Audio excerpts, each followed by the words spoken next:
ஆயிரம் எல்லாருக்கும் வணக்கம். இப்போது நம்ம வந்திருக்கிற இடம், இந்த இடம் எங்கே இருக்குதுன்னு பார்த்தீங்கன்னா, நம்ம வந்து பீகாரில் கயாவில் இருக்கிற விஷ்ணுபாத் கோவிலுக்கு நம்ம வந்திருக்கோம். இந்த கோவில் வந்து பார்த்திங்கன்னா ரொம்ப புராதனமான பழமையான கோவில். இந்த கோவில் வந்து பார்த்திங்கன்னா ராமாயண காலத்துலேயும் சரி, மகாபாரத காலத்துலேயும் சரி இந்த கோவில் வந்து இருக்குங்க. இந்த கோவிலில் இருக்கிற கர்ப்ப கிரகத்தில் யார் இருக்காருன்னு பார்த்தீங்கன்னா விஷ்ணுவோடைய பாதம் மட்டும்தாங்க இருக்கும். எந்த ஒரு மூர்த்தியோ எதுவுமே கிடையாது. இந்த பாதத்துக்கு பார்க்குறதுக்கு முன்னாடி வந்து பார்த்திங்கன்னா அதுக்கு பக்கத்துலேயே வந்து சிவலிங்கம் இருக்குங்க. ரொம்ப அது சந்தோஷமாக இருக்கும். நம்ம ஏற்கனவே பழைய வீடியோஸ் எல்லாத்துலேயுமே துவாரகை எல்லா இடங்கள்லையுமே நம்ம சொல்லியிருக்கோம். விஷ்ணுவை பார்க்குறதுக்கு முன்னாடி, கிருஷ்ணரை பார்க்குறதுக்கு முன்னாடி சிவபெருமானுடைய சன்னதி அந்த இடத்துல இருக்கும். எல்லா இடத்துலையுமே நம்ம வந்து சொல்லியிருந்தோம். அதே போல் இந்த விஷ்ணுபாத் கோவில்லையும் வந்து பார்த்திங்கன்னா விஷ்ணுவோடைய பாதம் வந்து பார்த்திங்கன்னா உள்ளே இருக்குங்க கர்ப்ப கிரகத்துக்குள்ளே. அவரை பார்க்குறதுக்கு முன்னாடி வந்து பார்த்திங்கன்னா பக்கத்துலேயே வந்து சிவலிங்கம், சிவபெருமானுக்கு வந்து ஒரு ஆலயம் இருக்குங்க. இந்த கோவில் வந்து பார்த்திங்கன்னா ஒவ்வொரு பாபா பக்தர்களுக்கும் ஒரு முக்கியமான இடம். ஏன்னா நம்ம வந்து சாய் சச்சரித்ரா படிச்சிருப்போம். சாய் சச்சரித்ராவில் வந்து பார்த்திங்கன்னா எத்தனையோ கதைகள் இருக்கும். அதில் வந்து பார்த்திங்கன்னா மாதவராவ் தேஷ்பாண்டே ஷியாமா வந்து பார்த்திங்கன்னா காசி கயாலாம் போவார்.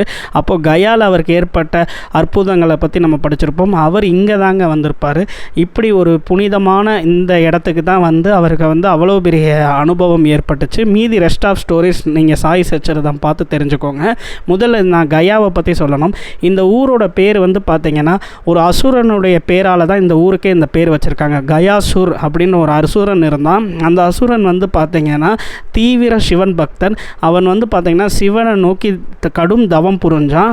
அப்போ சிவபெருமான் வந்து பார்த்திங்கன்னா உனக்கு என்ன வரம் வேணும்னு கேட்குறாரு கயாசூர் அரக்கன் கிட்ட. அதுக்கு கயாசூர் அரக்கன் என்ன சொல்கிறாருன்னா, நான் யாரை தொட்டாலும் அவங்க வந்து முக்தி அடையணும் அப்படின்னு கேட்குறாரு.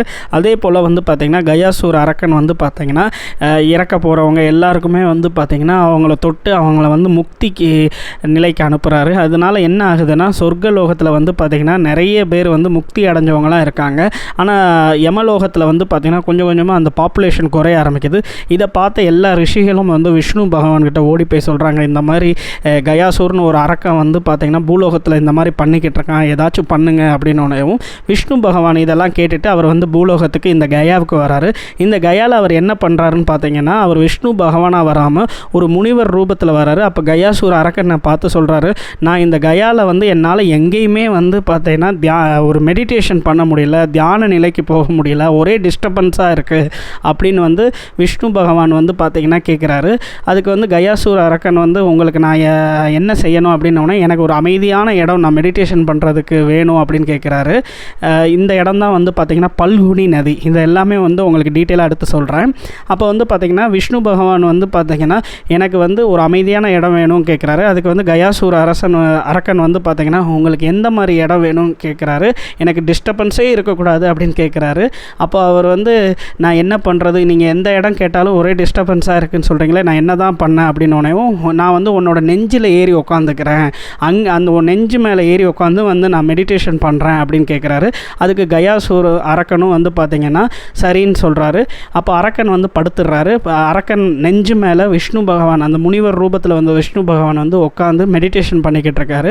அப்போ வந்து பார்த்திங்கன்னா அவர் மறுபடியும் சொல்கிறாரு, அந்த நெஞ்சு மேலே ஏறி உட்காந்துட்டு இப்போயும் எனக்கு தொந்தரவாக இருக்குது அப்படின்னோடவும் என்ன தொந்தரவாக இருக்குது, நான் தான் என்னோடய இதயத்தவே உங்களுக்கு கொடுத்துட்டேனே, என் நெஞ்சு மேலே ஏறிதால உட்காந்துருக்கீங்க. ஆமாம், இருந்தாலும் நீ வந்து பார்த்தீங்கன்னா ஒவ்வொரு தடவையும் மூச்சை விடும்போது எனக்கு வந்து தொந்தரவாக இருக்குது, மேலேயும் கீழேயும் உன்னோட நெஞ்சு வந்து கீழே இறங்குது, அதனால் எனக்கு தொந்தரவாக இருக்குது அப்படின்னோடவும் இதுக்கு நான் என்ன தான் பண்ண முடியும் அப்படின்னோடவும் நீ வந்து மூச்சை நிப்பாட்டணும் அப்படின்னு சொல்லி விஷ்ணு பகவான் கேட்குறாரு.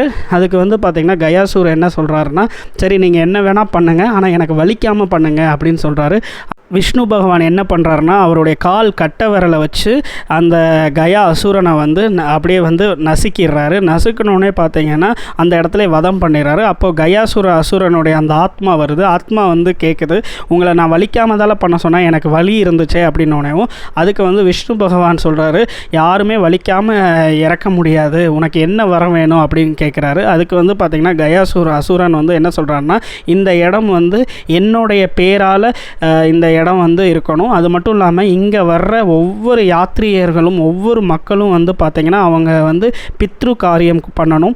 இங்கே பண்ணுற பித்ரு காரியம் 7 தலைமுறைக்கும் அவங்களுடைய முன்னோர்கள் வந்து பார்த்திங்கன்னா சந்தோஷம் அடையணும், அது இந்த இடத்துல நடக்கணும் அப்படின்னு கேட்குறாரு. அதே போல் வந்து பார்த்திங்கன்னா விஷ்ணு பகவான் வந்து அனுமதி கொடுக்குறாரு. இந்த இடத்துல யாரெல்லாம் கயாவில் அவங்களுடைய பித்ருக்களுக்கு அவங்களுடைய முன்னோர்களுக்கு வந்து பார்த்திங்கன்னா அந்த பித்ரு காரியம் பண்ணுறாங்களோ அவங்க எல்லாருமே வந்து சந்தோஷம் அடைவாங்க. 7 தலைமுறைக்கும் அவங்க வந்து அவங்களுடைய முன்னோர்கள் சந்தோஷமாக இருப்பாங்க அப்படின்னு சொல்லி விஷ்ணு பகவான் வந்து பார்த்திங்கன்னா அந்த வரம் கொடுக்குறாரு. அதனால தான் இந்த ஊரோட பேர் வந்து பார்த்திங்கன்னா கயா அப்படின்னு வந்துச்சு. அது மட்டும் இல்லாமல் இப்போ நீங்கள் பார்த்துக்கிட்டு இருக்கீங்க வீடியோவில் எல்லா இடத்துலையுமே வந்து பார்த்திங்கன்னா பித்ரு காரியம் இங்கே அதிகமாக பண்ணிக்கிட்டே இருக்காங்க. இங்கே வந்து பார்த்திங்கன்னா தமிழ் ஐயர்களும் தமிழ் பேசுகிற ஐயர்களும் நிறைய பேர் இருக்காங்க. அவங்க எல்லாமே பித்ரு காரியம் பண்ணிக்கிட்டே இருக்காங்க. நம்ம வந்து பித்ரு காரியம் பண்ணுறதை பற்றி தெரிஞ்சிருப்போம். இந்த பித்ரு காரியத்தில் வந்து பார்த்திங்கன்னா பெண்கள் யாருமே வந்து பார்த்திங்கன்னா முன்னோர்களுக்கு கொடுக்க முடியாது. ஆனால் இங்கே வந்து பார்த்திங்கன்னா பெண்கள் வந்து பார்த்திங்கன்னா நம்மளுடைய முன்னோர்களுக்கு கொடுக்குறாங்க. அது மட்டும் இல்லாமல் நம்ம வந்து நம்மளுடைய நண்பர்களுக்காகவும் சொந்த பந்தங்களுக்காகவும் நம்ம வந்து இங்கே பித்ரு காரியம் பண்ணலாம். இது ஏன் இப்படி மாறுச்சு அப்படின்னீங்கன்னா அதுக்கு ஒரு புராதனமான ஒரு கதை இருக்குங்க. நம்மளுடைய ராம், லக்ஷ்மண், சீதா அவங்க வந்து வனவாசம் போயிருப்பாங்க. அப்போ வனவாசம் போயிருக்கும்போது பார்த்திங்கன்னா தசரத மன்னருக்கு வந்து பார்த்திங்கன்னா இறந்த செய்தி வந்து அவருக்கு நம்மளுடைய ஸ்ரீ ராமச்சந்திர மூர்த்திக்கு வந்து லேட்டாக தான் தெரியும். இப்போ நீங்கள் பார்க்குறீங்களா விஷ்ணு பாத்தில் இருக்கிற கோவில், அந்த கோவில் கர்ப்ப கிரகத்தில் இருக்கிற விஷ்ணு பாதம் ராமச்சந்திர மூர்த்திக்கு வந்து பார்த்திங்கன்னா ரொம்ப தாமதமாக தான் தெரியுது. இந்த மாதிரி நம்மளுடைய தசரத மன்னர் வந்து இறந்து போயிட்டார், அவருடைய தந்தை இறந்து போயிட்டார் அப்படின்றது வந்து தாமதமாக தான் தெரியுது. அதுக்கடுத்து அவர் வந்து பார்த்திங்கன்னா பித்ரு காரியம் பண்ணணுன்றதுக்காக அந்த நாளுக்காக காத்துக்கிட்டு இருக்காரு. அந்த நாளும் வந்துச்சு. அப்போ வந்து பார்த்திங்கன்னா லக்ஷ்மணன் வந்து பித்ரு காரியம் பண்ணுறதுக்காக பக்கத்தில் இருக்கிற கிராமத்துக்கு வந்து அரிசி வாங்க போயிருப்பார். அவர் போயும் இன்னும் வரவே இல்லை. நேரம் வேற ஆகிக்கிட்டே இருக்கிறதுனால ராமச்சந்திர மூர்த்தியே வந்து பார்த்திங்கன்னா லக்ஷ்மணனை தேடி அவர் வந்து பக்கத்தில் இருக்கிற கிராமத்துக்கு போயிடுறாரு. அப்போ வந்து பார்த்திங்கன்னா சீதாமா மட்டும் இந்த பல்குனி நதி, இதுக்கு முன்னாடி பார்த்திங்கன்னா அந்த பல்குனி நதியில் வந்து உட்காந்துருப்பாங்க. அப்போ வந்து பார்த்திங்கன்னா தசரத மன்னர் வந்து ஒரு அசிரீதியாக அவர் வருவார். அவர் ஆகாயத்திலேருந்து வந்து சீதா எனக்கு வந்து பித்ரு காரியத்துக்கு பிண்டம் கொடு அப்படின்னு கேட்குறாரு.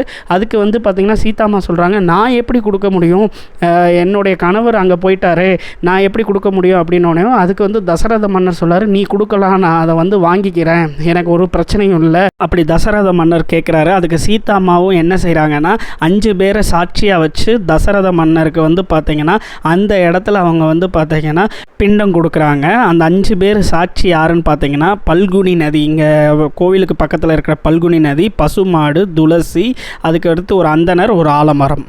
இவங்க 5 பேர்த்த வச்சு சீதாமா வந்து பார்த்திங்கன்னா தசரத மன்னர் கேட்டது போல் அவங்க வந்து பார்த்திங்கன்னா பிண்டம் கொடுத்துட்றாங்க. அவரும் தசரத மன்னரும் சந்தோஷமாக அதை வாங்கி இவங்களுக்கு ஆசீர்வாதம் பண்ணிவிட்டு கிளம்பிடுறாரு. கொஞ்ச நேரத்துலேயே வந்து பார்த்திங்கன்னா ராம், லக்ஷ்மண் 2 பேரும் வந்துடுறாங்க, ஸ்ரீ ராமச்சந்திர மூர்த்தி, லக்ஷ்மணனும். அப்போது அவங்க வந்து சீதாமா நடந்த விஷயத்தை எல்லாத்தையுமே சொல்கிறாங்க. இதை கேட்டு ராமச்சந்திர மூர்த்தி வந்து நம்ப மாட்டேங்கிறாரு.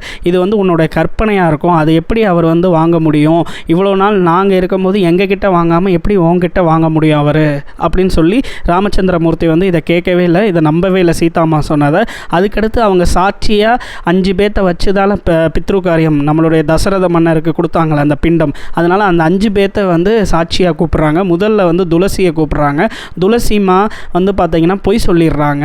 அதுக்கடுத்து வந்து பார்த்திங்கன்னா அந்தனரை கூப்பிட்றாங்க. அந்தனரும் பொய் சொல்லிடுறாரு. அதுக்கடுத்து 3ஆவதாக வந்து பார்த்திங்கன்னா பசுமாடை கூப்பிட்றாங்க. பசுமாடும் பொய் சொல்லிது. 4ஆவது வந்து பார்த்திங்கன்னா பல்குனி நதி, பல்குனி நதியை கேட்குறாங்க. பல்குனி நதியும் ராமச்சந்திர மூர்த்தி கிட்ட போய் சொல்லிடுது. இவங்க 4 பேர் ஏன் போய் சொல்கிறாங்கன்னா ராமச்சந்திர மூர்த்தி வந்து ரொம்ப கோபமாக இருக்கார், அவருடைய கோபத்துக்கு வந்து நம்ம ஆளாயிடக்கூடாது, நம்ம தான் சாட்சியாக இருந்தோம்னு தெரிஞ்சால் அவர் வந்து நம்ம மேலே கோவப்பட்டுருவாருன்னு சொல்லி இவங்க 4 பேரும் போய் சொல்லிடுறாங்க. ஆனால் அந்த ஆலமரம் மட்டும் பொய்யே சொல்ல மாட்டேங்குது. அந்த ஆலமரம் பொய் சொல்லாமல் அது உண்மையை சொல்லிடுது. இந்த மாதிரி தசரத மன்னர் வந்தார், அவர் வந்து கேட்டார், பிண்டம் கேட்டார், அதுக்கு வந்து சீதாமா கொடுத்தாங்க, கொடுத்தோடனே அவர் சந்தோஷமாக வாங்கிட்டு போயிட்டாருன்னு சொல்லி ஆலமரம் வந்து உண்மையை சொல்லிடுது. இதுக்கப்புறம் வந்து பார்த்திங்கன்னா சீதாமா ரொம்ப கோவப்படுறாங்க. கோவப்பட்டதுக்கு பிறகு பல்குனி நதியை பார்த்து அவங்க வந்து சபிக்கிறாங்க. இனிமேல் பல்குனி நதியில் வந்து தண்ணி நிறைஞ்சு இருக்காதுன்னு சொல்கிறாங்க. அதே போல் இப்போயும் வந்து பார்த்திங்கன்னா எவ்வளவோ மழை பெஞ்சால் கூட பார்த்திங்கன்னா தண்ணி உடனே வற்றி போயிடுது. அதுக்கடுத்து வந்து பார்த்திங்கன்னா பசுமாடை வந்து பார்த்திங்கன்னா சாபம் விடுறாங்க. பசுமாடை பார்த்து என்ன சொல்கிறாங்கன்னா, எல்லோரும் உன்னை முன்னாடி நின்று உன்னை வந்து கையெடுத்து கும்பிட்டாங்க, இதுக்கப்புறம் வந்து பார்த்திங்கன்னா உன்னை பின்னாடி பார்த்து தான் கும்பிடுவாங்க அப்படின்னு சொல்லி சீதாம்மா சொல்லிடுறாங்க. 3வது வந்து பார்த்திங்கன்னா அந்தனருக்கு வந்து பார்த்திங்கன்னா சாபம் என்னன்னு பார்த்திங்கன்னா, அந்தனர் வந்து பார்த்திங்கன்னா நீ என்ன தான் எல்லாருக்கும் எல்லா பூஜை பண்ணாலும் எல்லா சாஸ்திர சம்பிரதாயம் பண்ணாலும் உனக்கு வந்து ஒரு மன திருப்தியே இருக்காது. இங்கே கயாவில் இருக்கிற எந்த ஒரு அந்தனர்களுக்கும் மன திருப்தியே இருக்காது. நீங்கள் எவ்வளவு சேமிப்பு இருந்தாலும் அது அடுத்த அன்னைக்கு நாள் இரவே வந்து கரைஞ்சு போயிடும் அப்படின்னு சொல்லிடுறாங்க. அதுக்கடுத்து துளசி அம்மாவை என்ன சொல்கிறாங்கன்னா, இந்த கயாவை சுற்றி எந்த ஒரு துளசி செடியும் வராது அப்படின்னு சொல்லி நம்மளுடைய சீதாம்மா வந்து கோபமாக அவங்கள வந்து பார்த்திங்கன்னா சபிக்கிறாங்க. இப்போ நீங்கள் பார்க்குறது பல்குனி நதி. இந்த நதி வந்து பார்த்திங்கன்னா ஜஸ்ட் ஒரு அடி தாங்க, ஒரு அடி 2 அடி தான் இருக்கும், அவ்வளோதாங்க, ஆழம்லாம் கிடையாது. இப்போ நான் வந்த நாள் வந்து நல்ல மழை பெஞ்சதுனால கொஞ்சம் தண்ணி இருக்குது. அதுக்கடுத்து இன்னும் ஒரு நாளில் இல்லை 2 நாளில் வந்து பார்த்திங்கன்னா தண்ணி சுத்தமாக வற்றி போயிடும். ஆலமரம் வந்து பார்த்திங்கன்னா ஆலமரம் மட்டும் உண்மையை சொல்லுச்சு.